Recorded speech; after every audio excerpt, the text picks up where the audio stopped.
가톨릭 교리서 56번째 노래와 음악.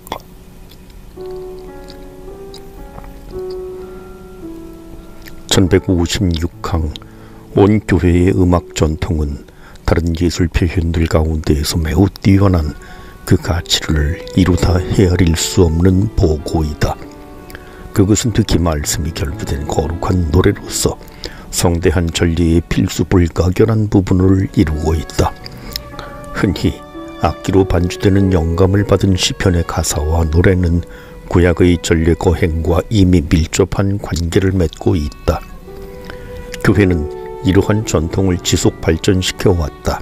시편과 찬미가와 영가로 서로 화합하고 마음으로 주님께 노래하며 그분을 찬양하십시오.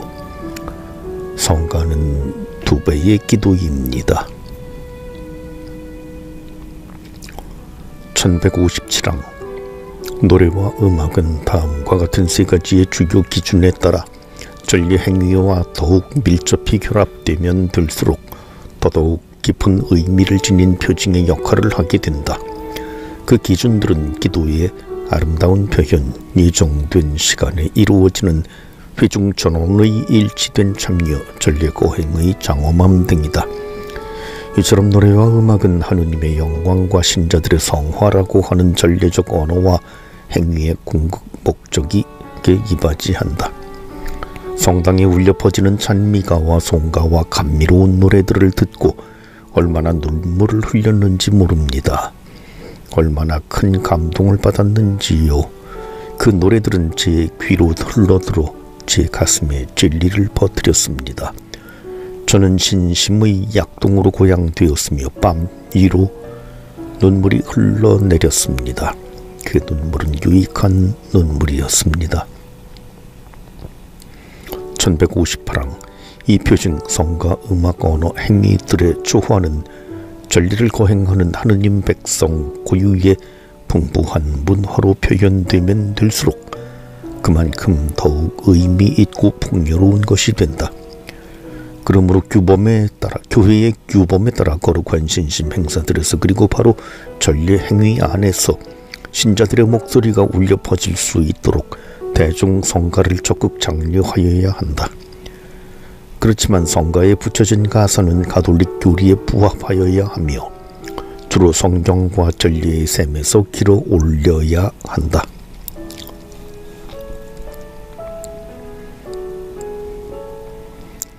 성화상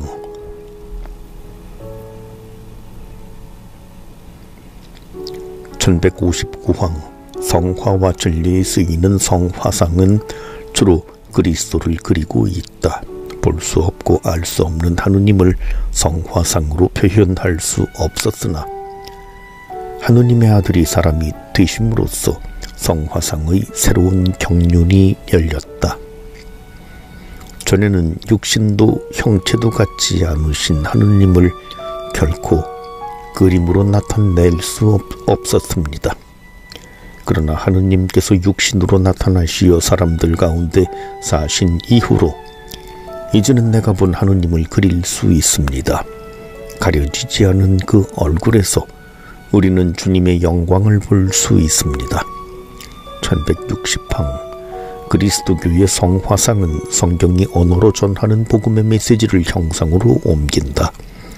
형상과 언어는 서로를 분명하게 해준다. 신앙을 간결하게 고백하기 위해서 우리는 글이나 글 아닌 것으로 변함없이 전해진 교회의 모든 전통을 보존한다.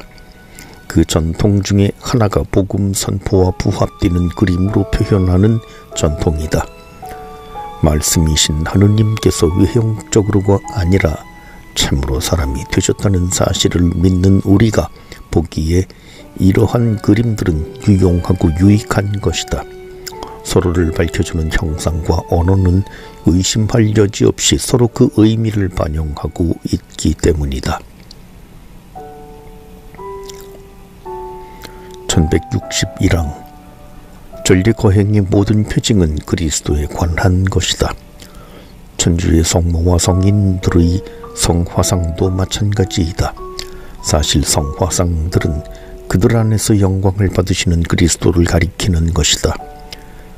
그것은 세상 구원에 계속 참여하는 구름처럼 많은 증인들을 보여주며 우리는 특히 성사 거행 안에서 이들과 결합된다. 우리 신앙은 이러한 성화상을 통하여 하느님의 모습으로 창조되어 마침내 하느님의 모습을 담도록 변화된 인간과 천사들을 본다. 그들은 그리스도를 머리로 하여 완전히 하나가 된 모습이다. 하느님의 영광을 받은 우리 교부들의 가르침과 가톨릭 교회의 전승에 따라서 우리는 다음과 같은 사항을 확실하고도 명확하게 결정한다. 교회의 전승은 바로 교회 안에 계시는 성령의 전승이라고 우리는 믿는다. 그림으로 그려졌거나 모자이크로 만들어졌거나 또는 다른 적절한 재료로 만들어진 유서 깊고 거룩한 그림들과 귀중하고 생명을 주는 십자가상은 하느님의 성당과 제기들과 제의의 벽과 화판의 집안과 거리에 모셔야 한다. 그리고 하느님이시며 구세주이신 우리 주 예수 그리스도의 형상이나 순결하신 우리 주 천주 성모의 성화상이나 거룩한 천사들과 모든 성인들의 성화상도 마찬가지이다. 1162항 성화상의 아름다움과 색채는 나의 기도를 고무시킵니다. 전원 풍경이 나의 마음을 자극하여 하느님의 영광을 찬미하게 하는 것처럼 성화상을 보는 것은 내 눈을 즐겁게 하는 축제와 같습니다. 성화상을 보는 일은 하느님 말씀에 대한 묵상과 전례의 찬미가 합쳐져 전례 거행의 표징들과 조화를 이룬다. 그리하여 전례가 기념하는 신비가 마음속에 기억되고 나아가 신자들의 새로운 생활로 표현된다.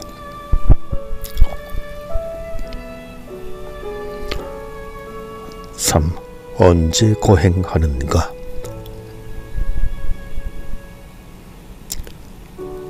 전례 시기 1163망 거룩한 어머니인 교회는 한 해의 흐름을 통하여 지정된 날들에 하느님이신 자기 신랑의 구원 활동을 거룩한 기억으로 경축하는 것을 자기 임무라고 여긴다. 주간마다 주일이라고 불린 날에 주님의 부활을 기념하고 또 1년에 한 번 주님의 복된 순환과 함께 이 부활 축제를 가장 장엄하게 지낸다. 한 해를 주기로 하여 강생과 성탄에서부터 승천 성령 강림 날까지 또 복된 희망을 품고 주님의 오심을 기다리는 대림까지 그리스도의 신비 전체를 펼친다. 이렇게 속량의 신비들을 기억하며 자기 주님의 풍요로운 힘과 공로가 모든 시기에 어떻게든 현존하도록 그 보고를 신자들에게 열어 신자들이 거기에 다가가 구원의 은총으로 충만해지도록 한다. 1164항 하느님 백성은 모세의 율법 시대부터 파스카를 기점으로 해서 정해진 날에 지내는 축제의 축일들을 가지고 있었다. 이는 구세주 하느님의 놀라운 업적을 기념하고 그분께 감사드리며 그 기억을 영구히 간직하고 새로운 세대들이 여기에 맞추어 행동하도록 가르치기 위함이다. 이미 단 한 번의 영원히 성취된 그리스도의 파스카와 하느님 나라에서 이루어질 이 파스카의 완성 사이에 위치한 교회의 시대에 정해진 날에 거행되는 전례에는 그리스도 신비의 새로움이 역력히 드러나고 있다.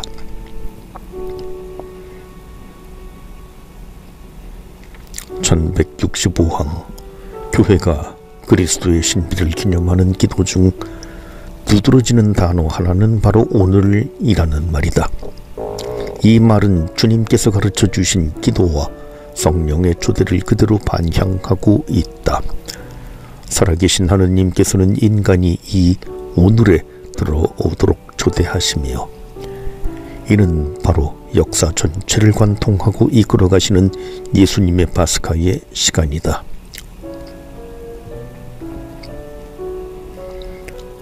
생명이 모든 존재 위에 펼쳐졌고 모두에게 큰 빛이 가득 찼습니다. 태양 중에 태양이신 분이 우주를 덮으시고 새벽별보다 먼저 전체들보다 먼저 계시는 분, 영원하시고 무한하시며 위대하신 그리스도께서 모든 존재 위에 태양보다 더 밝게 빛나십니다. 그러므로 그분을 믿는 우리에게 길고도 영원히 저물지 않는 빛의 하루가 주어지니 그것이 바로 신비한 파스카입니다.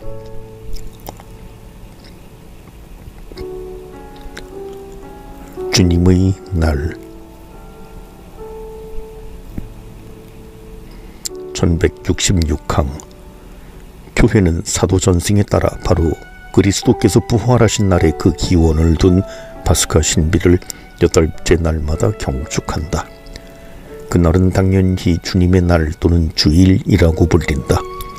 그리스도께서 부활하신 날은 창조의 첫날을 기념하는 주간 첫날이며 동시에 그리스도께서 당신의 대안식일의 휴식 다음에 주님께서 만드신 날, 저물지 않는 날을 시작하시는 8째 날이기도 하다.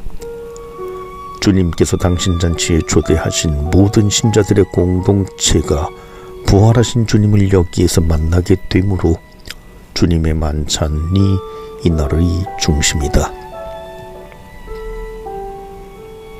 주님의 날, 주님께서 부활하신 날, 그리스도인들의 날이 바로 우리의 날입니다.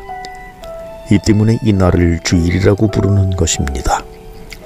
이날 주님께서 승리하셔서 성부께 오르셨기 때문입니다.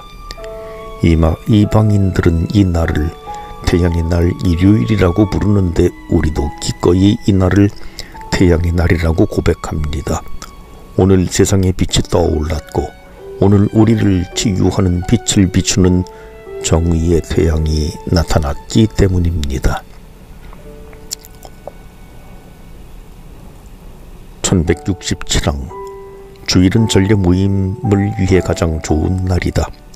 이날 신자들은 함께 모여 하느님의 말씀을 듣고 성찬례에 참여하고 주님이신 예수님의 순환과 부활과 영광을 기념하며 우리를 새로 태어나게 하시어 죽은 이들 가운데에서 다시 살아나신 예수 그리스도의 부활로 우리에게 생생한 희망을 주신 하느님께 감사를 드려야 한다.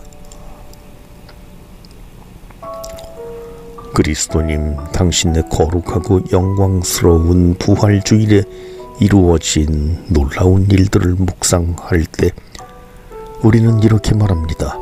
복되다 주일이여, 이날 만물의 창조가 시작되었으며 세상이 구원되고 인류가 새롭게 되기 시작한 날이기 때문이로다. 이날 하늘과 땅이 기뻐하였으며 온 우주에 빛이 가득 찼도다. 복되다 주일이여, 이날 낙원의 문이 열려 아담과 추방된 모든 이들이 두려움 없이 그리로 들어가게 되었도다.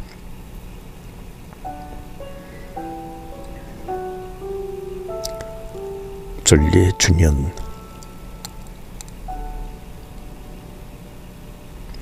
1168항 빛의 근원이신 파스카 성삼일에서 시작하여 부활의 새로운 시기는 전례 주년 전체를 찬란히 비춘다. 이 근원을 중심으로 한 부분에서 다른 부분으로 점차 옮겨감으로써 한 개는 전례를 통하여 새로운 의미를 갖게 된다. 전례 주년은 참으로 주님의 은혜로운 해이다. 구원 경륜은 시간의 틀 안에서 펼쳐지고 있다. 그러나 그 구원 경륜이 예수님의 파스카와 성령의 파견으로 완성된 뒤에 역사의 종말이 미리 맛봄으로 실현되었고 하느님 나라가 우리 시간 안으로 들어왔다. 1169항 그렇기 때문에 부활절은 단순히 여러 주일들 중에 하나가 아니라 마치 성체 성사가 성사 중에 성사, 큰 성사인 것처럼 주일 중에 주일, 대축일 중에 대축일이다. 아타나시오 성인은 동방교회가 성주간을 대주간이라고 부르듯이 이날을 대주일이라고 부른다.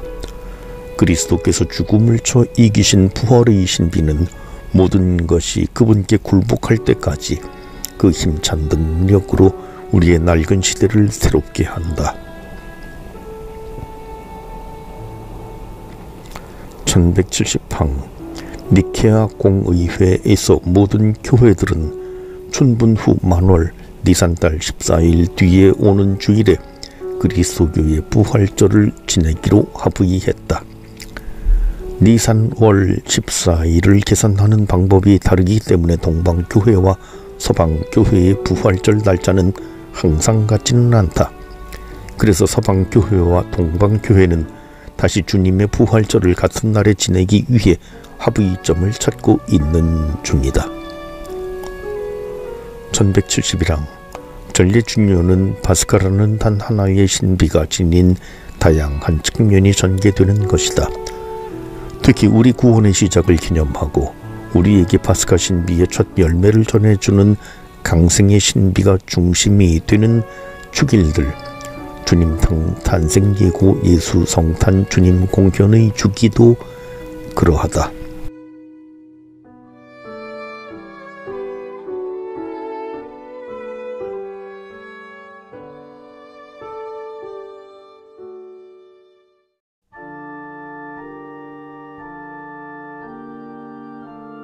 가톨릭 교리서 57번째 1172항 그리스도 신비의 이 연례주기를 지내는 동안 거룩한 교회는 당신 아드님의 구원 활동과 뗄 수 없는 유대로 결합되어 있는 천주의 성모 복되신 마리아를 특별한 사람으로 공경한다. 그분 안에서 교회는 구원의 뛰어난 열매를 경탄하고 찬양하며 이를테면 그 지순한 표상 안에서 자신이 온전히 그렇게 되기를 바라고 열망하는 모습을 기쁨으로 바라본다.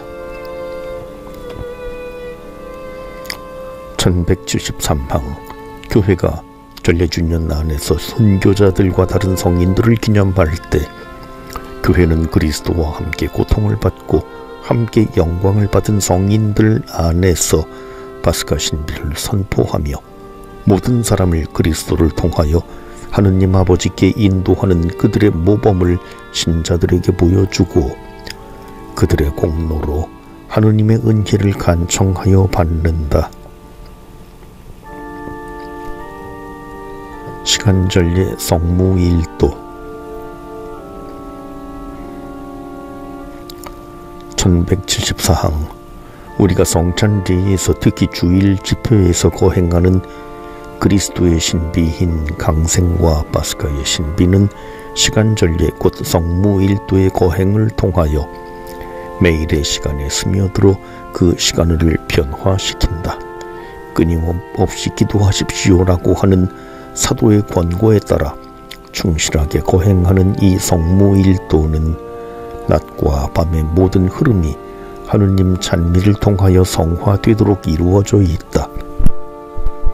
이것은 교회의 공적 기도인데 이로써 신자들, 성직자, 수도자, 평신도는 세례받은 사람들의 왕다운 사제직을 수행한다. 교회가 공인한 형식으로 거행하는 시간전례는 참으로 자기 신랑에게 이야기하는 신부의 목소리이며 또한 당신 몸과 함께 하느님의 아버지께 바치는 그리스도의 기도이다.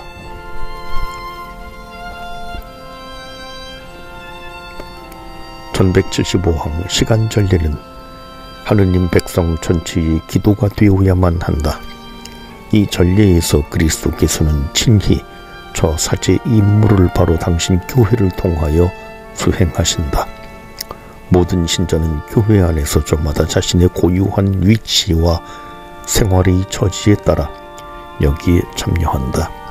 사제들은 사목직을 수행하는 사람으로서 기도와 말씀의 봉사에 충실하라는 요청을 받고 있기 때문에 남녀 수도자들은 자기 봉헌 생활의 은사에 따라 성무일도를 바치며 모든 신자들도 가능한 한 성무 일도를 바쳐야 한다. 영혼의 목자들은 주일과 대축일의 주요 시간경, 특히 저녁 기도를 성당에서 합동으로 바치도록 배려하여야 한다. 또한 평신도들도 사제들과 함께 또는 자기들끼리 모여서 아니면 각기 혼자서 성무일도를 바치도록 권장한다. 1176항 시간전례의 거행은 목소리와 기도하는 마음의 조화를 요구할 뿐만 아니라 전례와 성경, 특히 시편에 대한 풍부한 지식을 갖출 것을 요구한다. 1177항 여러 시간경의 찬미가는 시편 기도를 교회의 절기에 맞추어 하루 중의 시간이나 전례식이나 기념하는 축일의 상징적 의미를 표현한다. 그뿐 아니라 시간경마다 읽는 하느님 말씀, 성경 속구와 이어지는 응송 또는 화답송과 어떤 시간경 독서기도에서 읽는 교부들과 영성가들의 글은 기념하는 신비의 의미를 더욱 깊이 일깨우고 시편들에 대한 이해를 도와주며 침묵 기도를 준비시켜준다. 하느님의 말씀을 읽고 묵상하여 기도가 되게 하는 거룩한 독서는 이렇게 해서 전례 거행 안에 그 바탕을 두고 있다.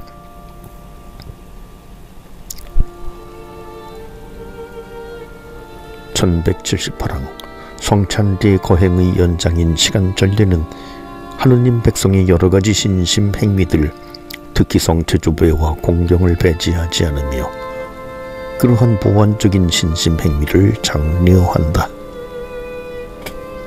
4. 어디에서 거행하는가?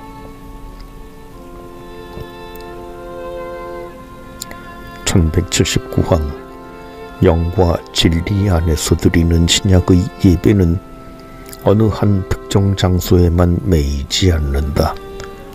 온 땅은 거룩하며 사람의 자녀들에게 맡겨졌다. 신자들이 한 장소에 모일 때 가장 중요한 것은 그들이 영적 집으로 세워지도록 모인 살아있는 돌이 되는 것이다. 부활하신 그리스도의 몸은 생수가 솟아나오는 영적인 성전이다. 성령으로 그리스도와 한 몸이 된 우리는 살아계신 하느님의 성전이다. 1180항 종교 자유가 방해받지 않을 때 그리스도인들은 하느님께 예배를 드리기 위한 건물을 짓는다. 눈에 보이는 교회 건물은 단순히 신자들이 모이는 장소일 뿐 아니라 그 지역에 살아있는 교회, 그리스도 안에서 화해하여 하나가 된 사람들과 함께 하느님께서 머물러 계시는 교회를 의미하고 드러내 보인다. 1181항 기도의 집은 성찬제가 거행되고 성제가 보존되어 있으며 신자들이 모이고 우리를 위하여 희생의 제단에서 봉헌되신 우리 구세주이신 하느님 아들의 현존을 공경하며 신자들이 도움과 위로를 받는 곳이므로 아름다워야 하고 기도와 장엄한 성사에 알맞아야 한다. 하느님의 집을 이루는 표징들이 지닌 진실과 조화는 그곳에 계시면서 활동하시는 그리스도를 나타내야 한다.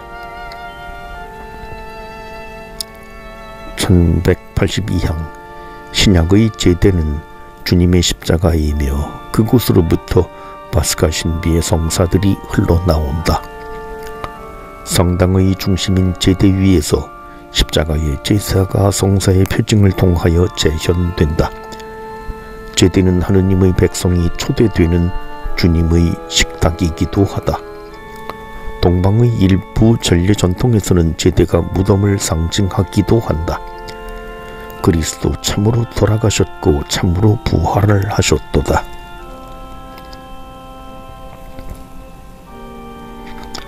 1183항 감실은 성당 내에서 최대의 존경심으로서 그리고 가장 중요한 위치에 설치되어야 한다. 성체를 모시는 감실의 고귀한 외양과 그 위치와 안정성은 제대에서 이루어진 성체성사 안에 실제로 현존하시는 주님께 드리는 경배에 도움이 되어야 한다. 도유는 성령 부여의 인호에 대한 성사적 표징이므로 축성 성유는 전통적으로 성소의 안전한 곳에 정중하게 보관한다. 이곳에 예비신자 성유와 병자 성유를 함께 보관할 수 있다. 1184항 주교의 좌석이나 사제석은 모임을 주재하고 기도를 지도하는 이의 직무를 드러내야 한다.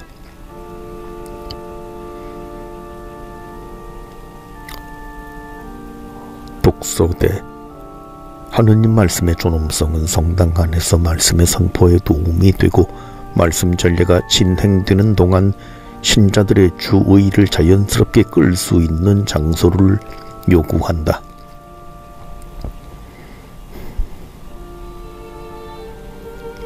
(1185항) 하느님 백성은 세례성사를 통하여 형성된다. 그러므로 성당에는 세례성사를 베풀기 위한 장소 세례대가 있어야 하며 세례서약에 대한 기억을 되살리게 하는 장소 세례수 보관소가 있어야 한다. 세례생활의 갱신은 회개를 요구한다. 그러므로 성당은 회개를 표현하고 용서를 받기에 적합한 장소가 되어야 한다. 이를 위해서 회개하는 사람들을 영접하기에 적합한 장소가 있어야 한다. 또한 성당은 더 없이 위대한 성찬례의 기도를 연장하고 내면화하는 묵상과 침묵 기도를 바칠 수 있는 공간이 되어야 한다. 1186항 끝으로 성당은 종말론적인 의미를 지니고 있다. 하느님의 집에 들어가려면 문지방을 넘어야 하는데 이는 죄로 상처 입은 이 세상에서 모든 사람이 부름받은 새 생명의 세계로 넘어감을 상징한다. 가시적인 성당은 하느님 아버지의 집을 상징한다. 하느님 백성은 이 아버지의 집을 향해 나아가고 있으며 아버지께서는 그곳에서 그들의 눈에서 모든 눈물을 닦아주실 것이다. 그러므로 성당은 문이 활짝 열려 있어 누구든지 환영하는 하느님의 모든 자녀들의 집이기도 하다.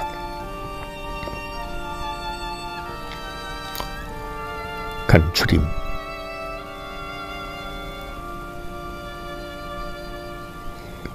1187항 전례는 온전한 그리스도 곧 머리와 몸이 하는 일이다. 우리의 대사제께서는 천상전례 중에 천주의 성모와 사도들과 모든 성인과 이미 하늘나라에 들어간 사람들의 무리와 더불어 이 전례를 항상 거행하고 계신다. 1188항 전례를 거행하는 모든 회중은 각기 자신의 임무에 따라 전례 거행자들이 된다. 세례사제직은 그리스도 신비체 전체의 사제직이다. 그러므로 어떤 신자들은 신비체의 머리이신 그리스도를 대리하기 위하여 성품 성사로 서품된다.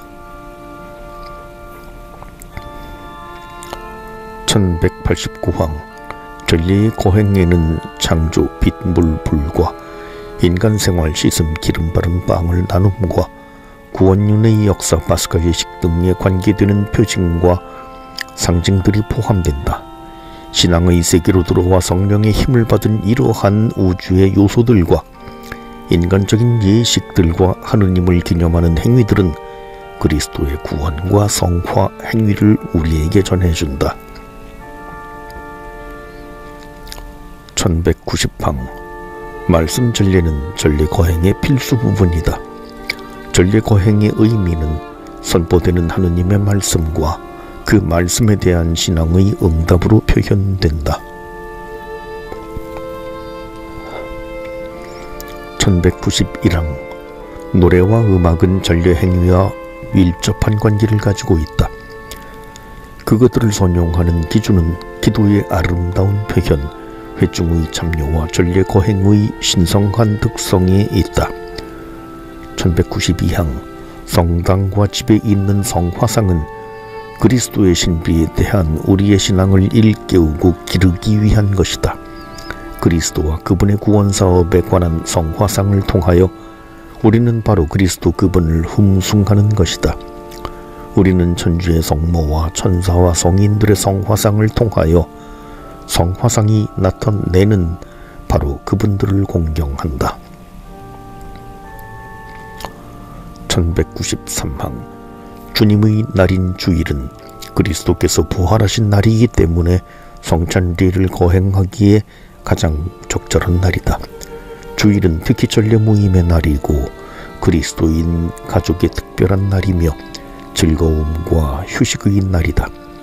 주일은 전례 주년 전체의 토대이며 핵심이다.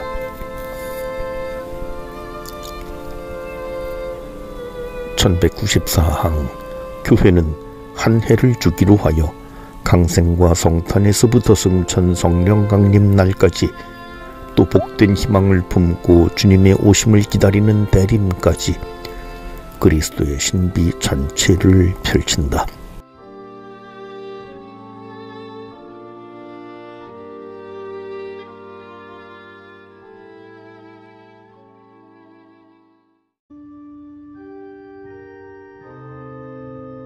가톨릭 교리서 시움 8번째 1195항 지상의 교회는 천주의 성모를 비롯하여 사도들과 순교자들과 다른 성인들을 전례력에 정해진 날에 기억함으로써 천상 전례와 일치해 있음을 드러낸다. 교회는 영광을 입은 당신 지체들의 구원을 완성하신 그리스도께 영광을 드리며 그 지체들이 보여주는 모범은 하느님 아버지를 향해 나아가는 길에 있는 교회를 격려한다.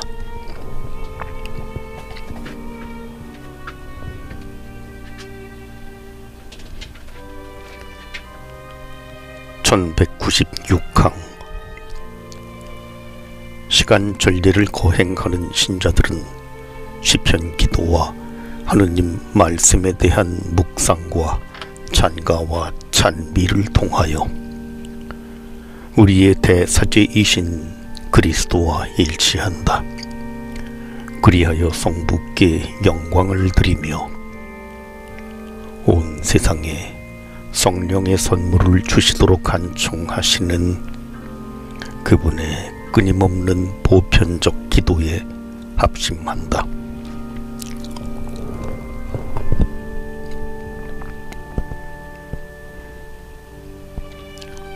(1197항)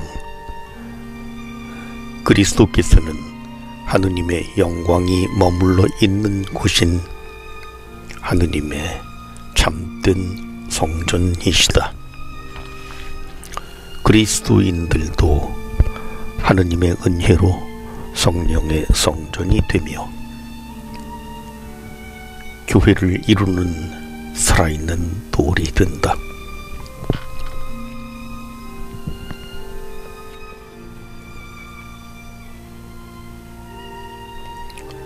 (1198항) 교회는 지상 조건 때문에 공동체가 모일 수 있는 장소를 필요로 한다.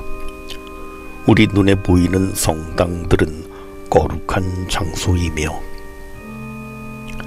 나그네인 우리가 향하여 나아가는 거룩한 도성 전상 예루살렘의 표상이다.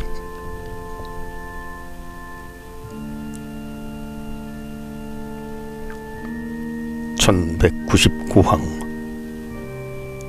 이 성당 안에서 교회는 거룩하신 삼위께 영광을 드리는 공적인 예배를 거행하며 하느님의 말씀을 듣고 하느님을 찬미하는 노래를 부르며 자신의 기도를 올리고 회중 가운데 성사적으로 협조하시는 그리스도의 희생 제사를 드린다. 성당은 또한 묵상과 개인 기도를 위한 장소이다.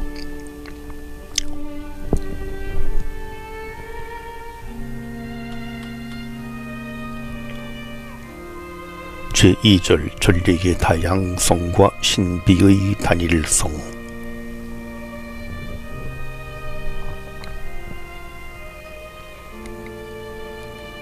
전례 전통들과 교회의 보편성.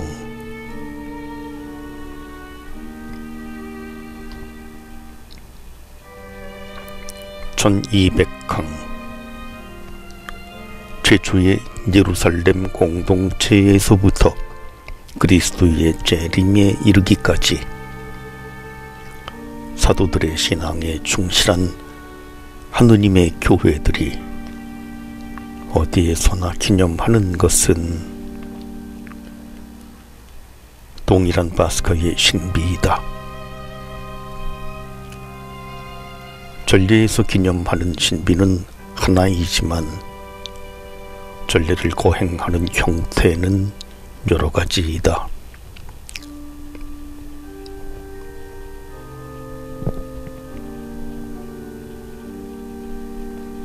(1201항) 그리스도의 신비는 헤아릴 수 없이 풍부하므로 어떠한 전례 전통도 그것을 완전하게 표현하지는 못한다. 이러한 예법들이 발생하고 발달한 역사는 전례의 놀라운 상호 보완성을 보여준다. 여러 교회들이 신앙과 신앙의 성사에 일치하여 이 전례의 전통들을 실천했을 때 그 교회들은 서로를 풍요롭게 하였으며 거룩한 전승과 온 교회의 공통사명에 충실한 가운데 성장하게 되었다.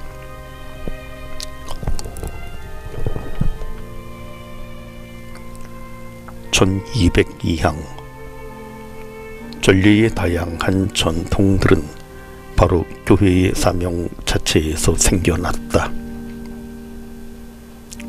지리적, 문화적으로 같은 권역에 속하는 교회들은 문화적으로 유형화된 독특한 표현들을 통해서 그리스도의 신비를 거행하게 되었다. 그 독특한 표현들이란 이를테면 신앙의 유산의 전달, 전례적인 상징체계, 형제적 친교의 조직, 신비들의 신학적 이해와 성덕의 여러 유형에서 찾아볼 수 있는 것이다. 이와 같이 모든 민족들의 빛이시며 구원이신 그리스도께서는 한 교회의 전례 생활을 통하여 그 교회가 파견되어 뿌리를 내린 그곳의 민족과 문화에 자신을 드러내신다.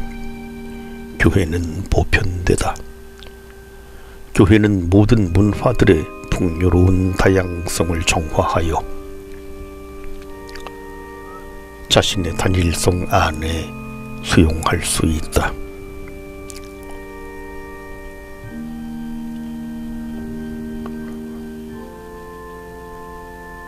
(1203항)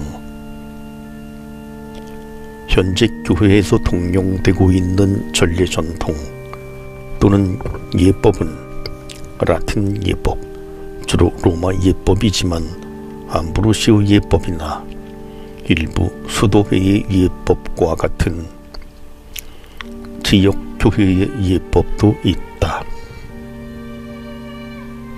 비잔틴, 알렉산드리아나 콥트, 시리아, 아르메니아, 마로, 칼데아 예법 등이 행해지고 있다.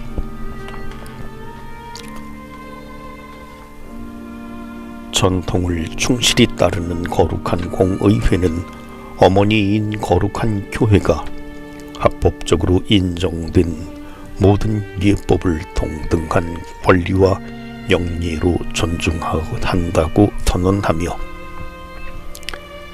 이 예법들이 앞으로도 보존되고 온갖 방법으로 증진되기를 바란다.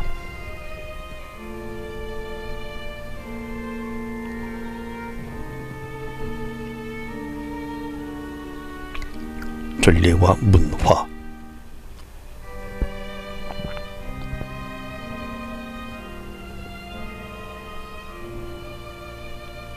1204항. 그러므로 전례의 거행은 각 민족의 특성과 문화에 부합해야 한다. 그리스도의 신비는 모든 민족들을 믿음의 순종으로 이끌도록 모든 문화 안에서 선포되고 거행되고 생활화되어야 한다. 그리하여 그리스도의 신비로 문화가 소멸되는 것이 아니라 오히려 구원받고 완성된다. 그리스도께 받아들여지고 그분으로 말미암아 변화된 고유의 인간 문화와 더불어 또 그 문화를 통하여 하느님의 수많은 자녀들은 성부께 나아가 한 분이신 성령 안에서 그분께 영광을 드린다.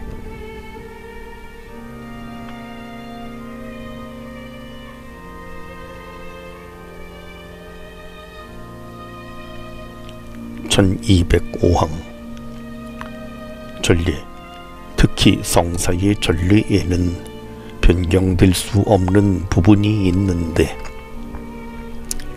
이는 하느님께서 제정하신 부분이기 때문에 교회는 이 부분을 그대로 보존해야 한다.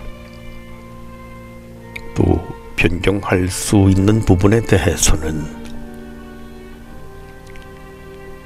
이를 새로이 복음화된 민족들의 문화에 적용시킬 권한과 때로는 의무까지 가지고 있다. 1206항. 전례의 다양성은 풍요로움의 근원이 될 수도 있지만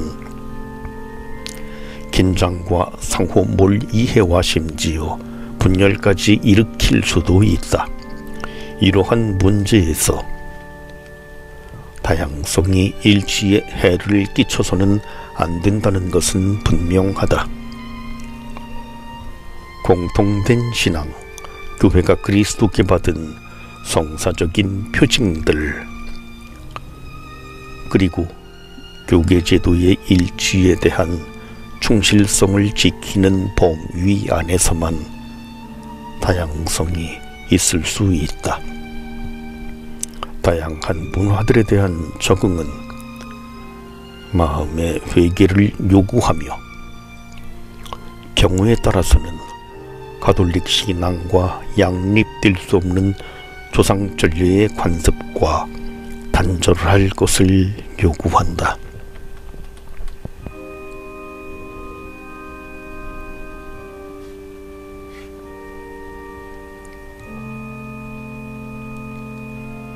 간추림.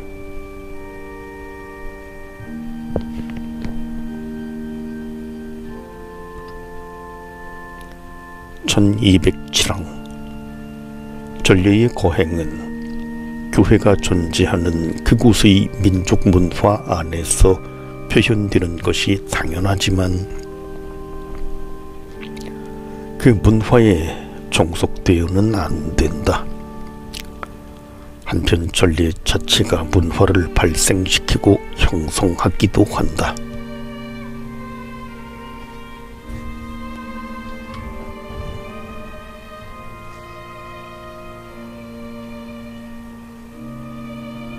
1208항 합법적으로 인정된 여러가지 전례 전통이나 예법은 교회의 보편성을 드러낸다. 이 다양한 전례 전통들이 동일한 그리스도의 신비를 표현하고 전달하기 때문이다.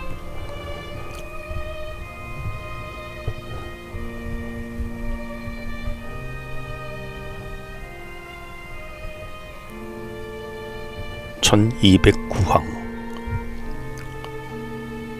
전례 전통의 다양성 안에서 일치를 보증하는 기준은 사도 전승에 대한 충실성이다. 곧 사도들에게서 물려받은 신앙과 성사들 안에서 이루는 친교이다. 이 친교는 사도적 계승으로 표명되고 보장되는 것이다.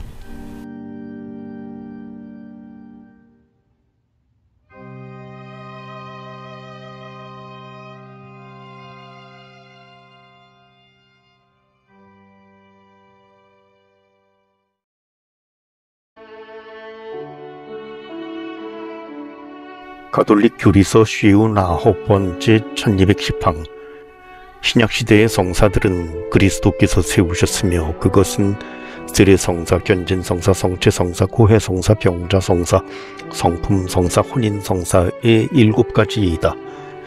이 7성사는 그리스도인 생활의 중요한 모든 단계와 시기에 관계된다. 성사들은 그리스도인의 신앙생활을 탄생시키고 성장시키며 치유하고 사명을 부여한다. 이 점에서 자연적인 삶의 단계들과 영적인 삶의 단계들은 어느 정도 유사하다. 1211항 이러한 유사성에 따라서 먼저 그리스도교 입문의 3가지 성사를 설명하고 그 다음으로 치유를 위한 성사들을 그리고 끝으로 신자들의 친교와 사명을 위한 성사들을 설명할 것이다. 물론 이러한 순서만이 가능한 것은 아니다.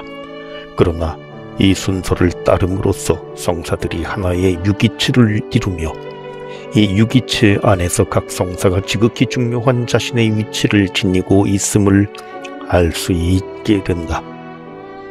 성체성사는 이 유기체 안에서 성사 중의 성사로서 특별한 위치를 차지하고 있으며 다른 모든 성사는 마치 자신들의 목적을 향하듯 성체성사를 지향하고 있다. 제1장 그리스도교 입문 성사들 1212항 그리스도교 입문의 세례성사인 세례성사, 견진성사, 성체성사는 그리스도교 생활의 기초를 놓는다. 그리스도의 은총으로 사람들이 신성에 참여함으로써 인간의 자연적 생명의 기원, 성장, 유지와 어떤 유사한 관계를 가지고 있음을 보여준다. 세례성사를 통해 새로운 생명으로 태어난 신자들은 견진성사로 굳건하게 되며 성체성사로 영원한 생명의 음식을 받는다. 그러므로 신자들은 그리스도교 입문 성사들을 통해서 하느님의 부요한 생명을 더욱더 풍부하게 받게 된다. 사랑의 완성을 향해 나아가게 된다. 제1절 세례성사 1213항 세례성사는 그리스도교 생활 전체의 기초이며 성령 안에 사는 삶으로 들어가는 문이며 다른 성사들로 가는 길을 여는 문이다. 우리는 세례를 통하여 죄에서 해방되어 하느님의 자녀로 다시 태어나며 그리스도의 지체가 되어 교회 안에서 한 몸을 이루어 그 사명에 참여하게 된다. 세례는 물로서 그리고 말씀으로 다시 태어나는 성사이다.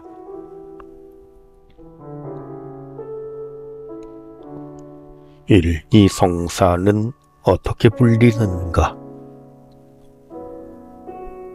1214항 이 성사가 이루어지는 중심 예식을 따라 세례성사라고 불린다. 세례를 준다는 말은 물에 담그다, 물에 잠기게 하다 라는 의미이다. 물에 잠김은 예비신자가 그리스도의 죽음 속에 묻힘을 상징하는데 그는 그곳에서 그리스도와 함께 부활하여 새 사람으로 나오게 된다.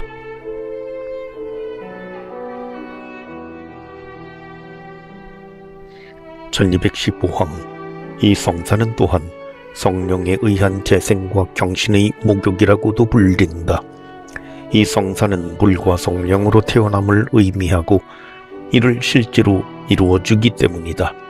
이를 통하지 않고는 아무도 하느님 나라에 들어갈 수 없다.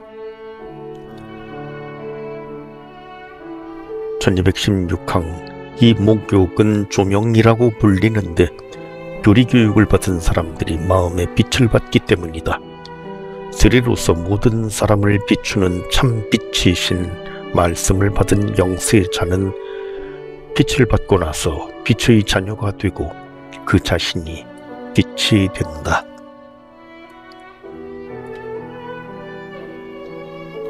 세례는 하느님의 선물 가운데 가장 아름답고 가장 훌륭한 선물이다. 우리는 이것을 선물, 은총, 기름 바름, 조명, 불멸의 옷, 재생의 목욕, 인호 등 가장 귀중한 모든 명칭으로 부른다. 그것은 아무것도 가지고 오지 않는 사람에게 주어지기 때문에 선물이며 빚진 자들에게도 주어지기 때문에 은총이며 죄가 물속에 묻히기 때문에 세례 물에 잠김이며 신성하고 왕다운 것이기에 도유이며 사제와 왕들은 기름 부음을 받았다. 밝은 빛이기에 조명이며 우리의 부끄러움을 가려주기에 옷이며 씻어주기 때문에 목욕이며 우리를 지켜주며 또한 하느님의 주권에 대한 표징이기 때문에 인호라고 한다.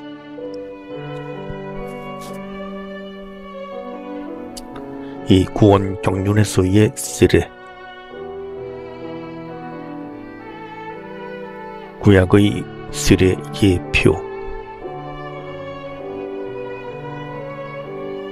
1217항 교회는 부활 성야의 전례 중에 세례수를 축복하면서 세례의 신비를 예시한 구원 역사의 위대한 사건들을 장엄하게 기념한다.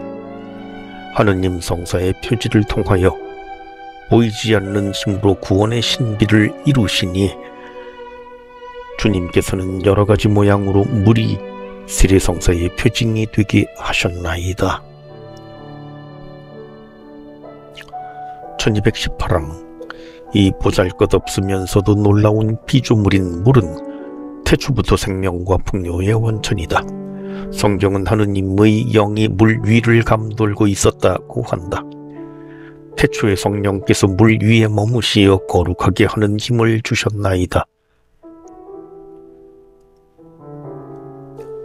1219항 교회는 노아의 방주를 세례를 통한 구원의 예표로 보았다. 과연 방주 덕분에 몇몇 사람만이 물로 구원을 받았는데 8명뿐이었다.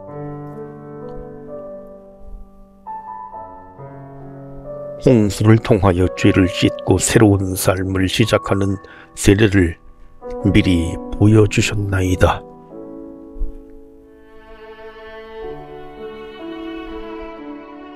(1220항) 샘물이 생명을 상징하는 반면 바닷물은 죽음을 상징한다. 그러므로 바닷물은 십자가의 신비를 상징하는 것이다. 이러한 상징 체계에 따라 세례는 그리스도의 죽음의 일치함을 의미한다. 1221항 특히 이스라엘이 홍해를 건너 이집트의 종살이에서 참으로 해방된 것은 세례로 이루어지는 해방을 예고한다. 아브라함의 후손들이 홍해를 건너 파라오의 종살이에서 벗어나게 하시어 세례받은 새 백성의 예표로 삼으셨나이다. 1222항 끝으로 요르단강을 건너는 길에서 세례가 예표가 되었다. 요르단강을 건너므로써 하느님의 백성은 아브라함의 후손에게 약속된 땅을 선물로 받는데 이는 영원한 생명의 상징이다. 이 복된 상속의 약속은 새 계약 안에서 성취된다. 그리스도의 세례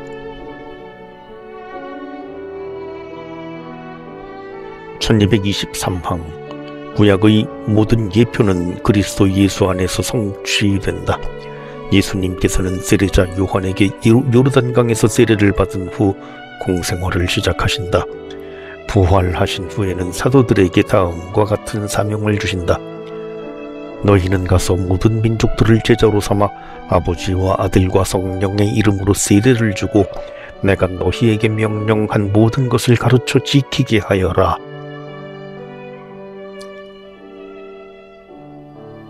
(1224항) 우리 주님께서는 모든 의로움을 이루시고자 죄인들을 위한 세례자 요한의 세례를 자청하여 받으셨다.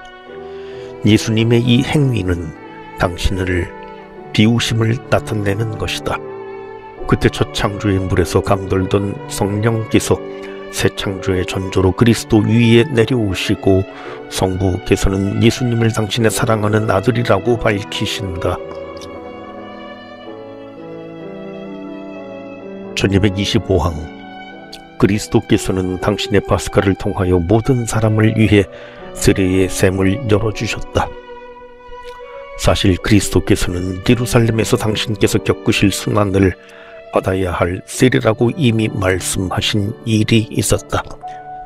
십자가에 못 박히신 예수님의 창에 찔린 옆구리에서 흘러나온 피와 물은 새로운 생명의 성사들인 세례와 성체 성사의 예형이다. 그때부터 하느님 나라에 들어가기 위해 물과 성령으로 새로 날 수 있게 된 것이다. 당신이 어디에서 세례를 받았는지, 그것이 그리스도의 십자가, 그리스도의 죽음이 아니라면 도대체 어디에서 세례를 받았는지 다시 한번 생각해 보십시오. 그렇습니다. 십자가에 모든 신비가 담겨 있습니다. 그리스도께서는 당신을 위해 고난을 당하셨습니다. 그리스도 안에서 당신이 속량되었으며 그리스도 안에서 당신이 구원되었습니다. 교회 안의 세례. 1226항 오순절 바로 그날부터 교회는 거룩한 세례를 거행하고 베풀어 왔다. 그날 베드로 사도는 자신의 설교에 감동받은 군중에게 이렇게 선포한다. 회개하십시오. 그리고 저마다 예수 그리스도의 이름으로 세례를 받아 여러분의 죄를 용서받으십시오. 그러면 성령을 선물로 받을 것입니다. 사도들과 그들의 협력자들은 유다인이든 하느님을 두려워하는 사람이든 이방인이든 예수님을 믿는 모든 사람들에게 세례를 권한다. 세례는 언제나 신앙과 결부된 것으로 드러난다. 바오로 사도는 주 예수님을 믿으시오. 그러면 그대와 그대의 집안이 구원을 받을 것이요 하고 필리피의 간수에게 말했다. 이야기는 이렇게 이어진다. 그 자리에서 그와 온 가족이 세례를 받았다.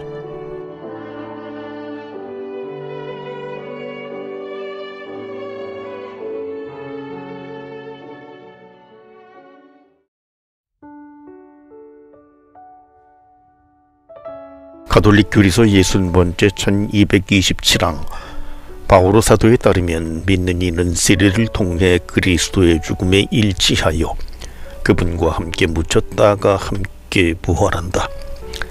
그리스도 예수님과 하나 되는 세례를 받은 우리가 모두 그분의 죽음과 하나 되는 세례를 받았다는 사실을 여러분은 모릅니까? 과연 우리는 그분의 죽음과 하나 되는 세례를 통하여 그분과 함께 묻혔습니다. 그리하여 그리스도께서 아버지의 영광을 통하여 죽은 이들 가운데에서 되살아나신 것처럼 우리도 새로운 삶을 살아가게 되었습니다.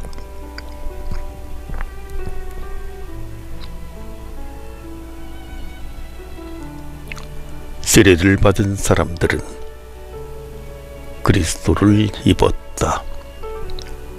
성령을 통하여 세례는 깨끗하게 해주고 거룩하게 해주고 의롭게 해주는 목욕이다. 1228항 그러므로 세례는 불로 씻는 목욕으로서 이를 통해 썩어 없어지지 않는 씨앗인 하느님의 말씀은 생명을 주는 효과를 낳는다. 아우구스티노 성인은 세례에 대하여 이렇게 말하였다. 말씀이 물질적 요소와 결합되어 성사가 된다. 3. 세례 성사는 어떻게 거행되는가? 그리스도교 입문.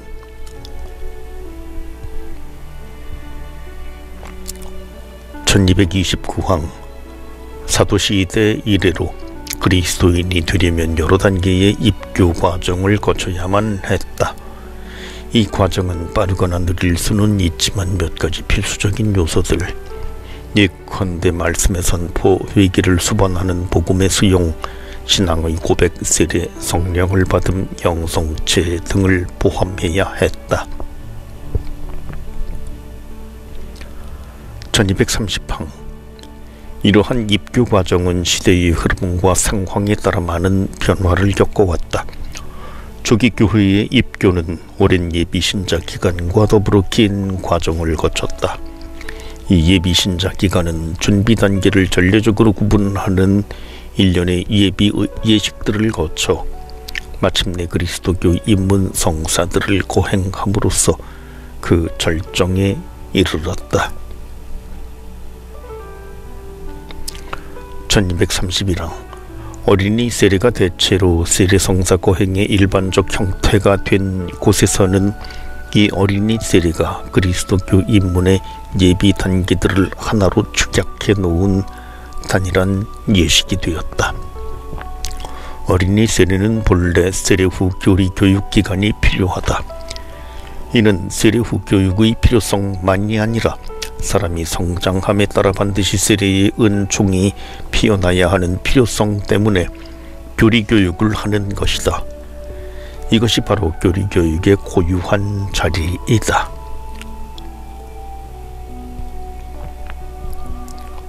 1232항 제2차 바티칸 공의회는 라틴 교회의 여러 단계로 나뉘어 있는 어른들의 예비신자 기간을 복구시켰다.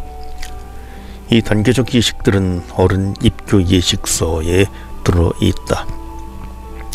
한편 공의회는 선교 지역에서는 그리스도교 전통에 있는 것들 외에 각 민족의 관습에서 발견되는 인문의식의 요소들도 그리스도교 예식에 적용될 수 있는 데까지 받아들일 수 있다고 밝힌다.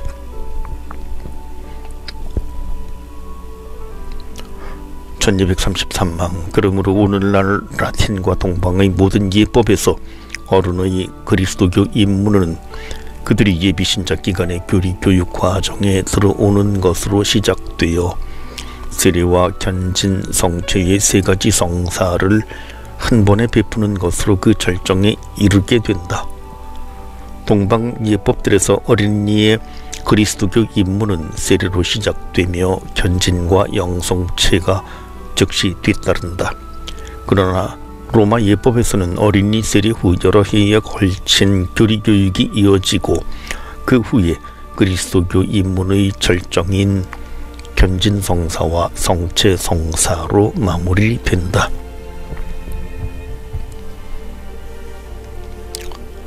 성사 거행의 신비 교육 1234항 세례 성사의 의미와 은총은 세례 거행 예식에서 분명히 드러난다. 신자들은 이 성사를 거행하는 행위와 말씀에 주의 깊게 참여하고 따름으로써 이 성사가 갓 세례받은 모든 사람 안에서 표시하고 이루는 풍요로움에 참여하게 된다. 1235항 성사 거행을 시작할 때 긋는 십자성호는 그리스도께 속하게 될 사람이 받는 그리스도의 날인을 가리키는 것이며 그리스도께서 당신 십자가로 우리에게 얻어주신 구원의 은총을 의미한다. 1236항 하느님 말씀의 선포는 계시된 진리로 예비신자들과 회중을 비추고 세례와 분리될 수 없는 신앙의 응답을 불러일으킨다. 사실 세례는 신앙생활로 들어가는 성사적 관문이기 때문에 특별히 신앙의 성사이다. 1237항 세례는 죄와 죄를 선동하는 마귀에게서 해방되는 것을 의미하기 때문에 예비신자들을 위하여 한 가지 또는 여러 가지의 구마 기도를 바친다. 집전자가 예비신자 성유를 바르거나 또는 안수를 함으로써 예비신자는 사탄을 명백하게 끊어버리게 된다. 이렇게 준비된 예비신자는 교회의 신앙을 고백할 수 있으며 그는 세례로서 이 신앙에 맡겨지는 것이다.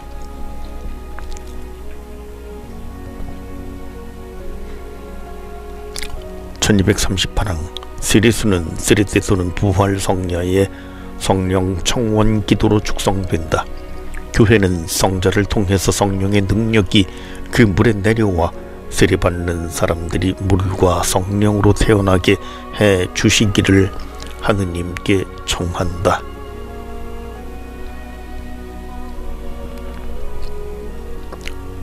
(1239항) 그 다음에 본래 세례라 불리는 핵심적인 예식이 뒤따른다. 그 예식은 그리스도의 파스가 신비에 일치함으로써 예비신자가 죄에 대하여 죽고 거룩하신 삼위일체 하느님의 생명으로 들어감을 표시하고 실현한다. 이 세례는 세례수의 3번 잠김으로써 의미 깊게 이루어진다. 그러나 오랜 관습에 따라 예비신자의 머리에 3번 물을 붓는 방식으로도 베풀 수 있다.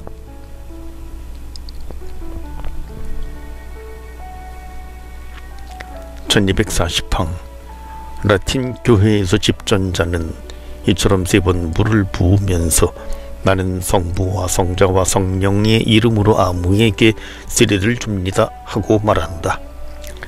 동방전례에서 예비신자는 동쪽을 향하고 사제는 하느님의 종 아무는 성부와 성자와 성령의 이름으로 세례를 받습니다 하고 말한다. 그리고 성삼 위를 각각 부르면서 예비신자를 물에 잠기게 했다가 나오게 한다. 1241항 축성성유의 도유 곧 주교가 축성한 향유를 발라주는 것은 새 영세자에게 성령을 준다는 것을 의미한다. 세례받은 사람은 그리스도인 곧 성령으로 기름 부음을 받아서 기름 부음 받은 사제이며 예언자이고 왕이신 그리스도와 한 몸이 되는 것이다.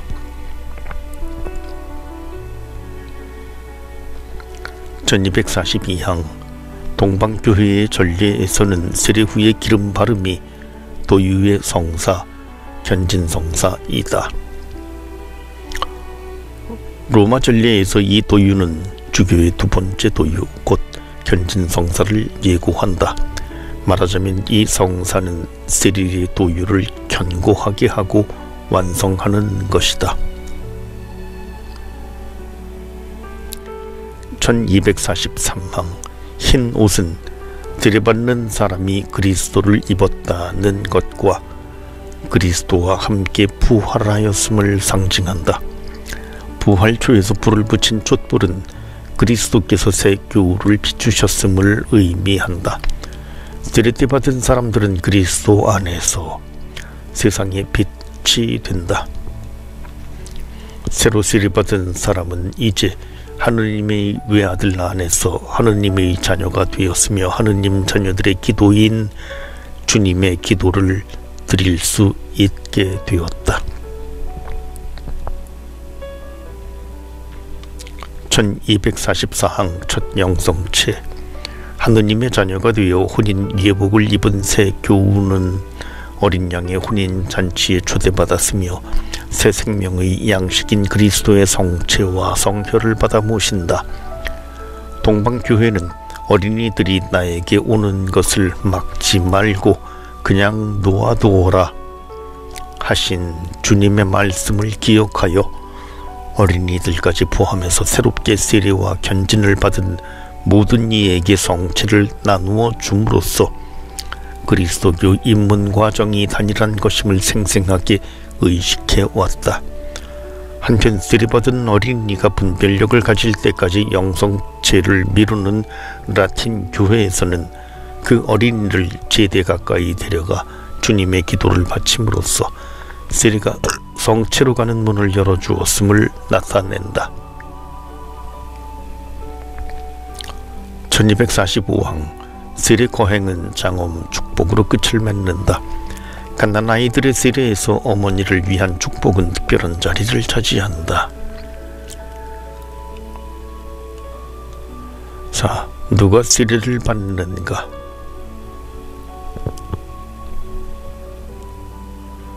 (1246항) 아직 세례받지 않은 이는 누구나, 그리고 오직 그들만이 세례받을 수 있다.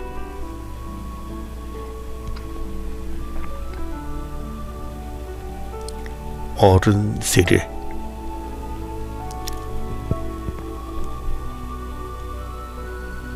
(1247항) 초대교회 이래로 복음이 가전파된 곳에서는 어른 세례가 가장 흔한 일이다. 이 경우 예비신자 기간 세례 준비는 중요한 의미를 지닌다. 그리스도교 신앙과 생활로 인도하는 이 과정은 세례성사, 견진성사, 성체성사로 하느님의 선물을 받아들일 수 있도록 준비시켜야 하는 것이다.